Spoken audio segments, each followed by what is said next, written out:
তোমার চোখের আদিমে নিলাম। আজকের দিনে ছোট পর্দার পরিচিত মুখ তানজিম সায়ারা তটিনী উদযাপন করছেন তার জন্মদিন। 6 বছরের বিনোদন জগতের যাত্রায় নিয়মিত অভিনয় করছেন 4 বছর ধরে। তার অভিনয়, পছন্দের ধারা এবং ক্যারিয়ার পথ চলা অনেক তরুণ দর্শকের কাছে অনুপ্রেরণা হয়ে উঠেছে।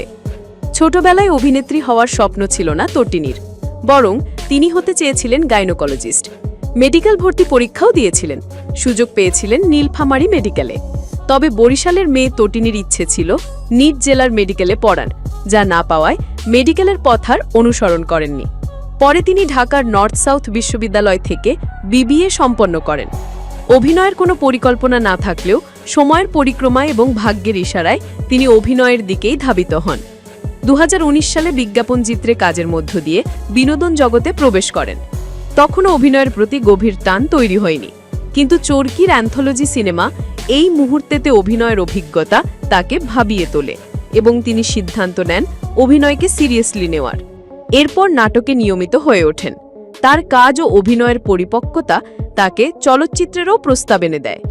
করোনাকালের মাঝে সীমিত আকারে নির্মিত হয় জয়া আর শারমিন সিনেমাটি, যা পরিচালনা করেন পিপলু আর খান।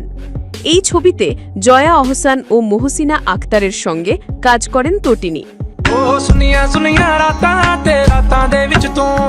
এটি ছিল তার অভিনয় জীবনের একদম শুরুতে সিনেমায় কাজ করার অভিজ্ঞতা। তবে তটিনী মনে করেন বড় পর্দার জন্য যে প্রস্তুতি ও অভিজ্ঞতা প্রয়োজন তা অর্জনের জন্য তিনি সময় নিচ্ছেন। তাই নাটকের মাধ্যমে দর্শকের ভালোবাসা অর্জন করাটাকে এখন গুরুত্ব দিচ্ছেন। 2023 সালে সময় সব জানে নাটকে অনবদ্য অভিনয়ের জন্য তিনি মেরিল প্রথম আলো পুরস্কারে সেরা সমালোচক বিভাগের অভিনেত্রী হিসেবে স্বীকৃতি পান। পুরস্কার পাওয়ার পর তটিনী বলেন, সবচেয়ে বেশি ভালো লেগেছে প্রথমেই আমি সমালোচক পুরস্কার পেয়েছি। বিজ্ঞ জুরি বোর্ড আমার কাজকে পছন্দ করে পুরস্কৃত করেছেন। তটিনী কাউকে অনুকরণ না করলেও বেশ কয়েকজন অভিনেত্রীর অভিনয় তাকে মুগ্ধ করে, যেমন নুসরত ইমরোজ তিশা, নাজিয়া হক অর্ষা, মেহজাবিন চৌধুরী।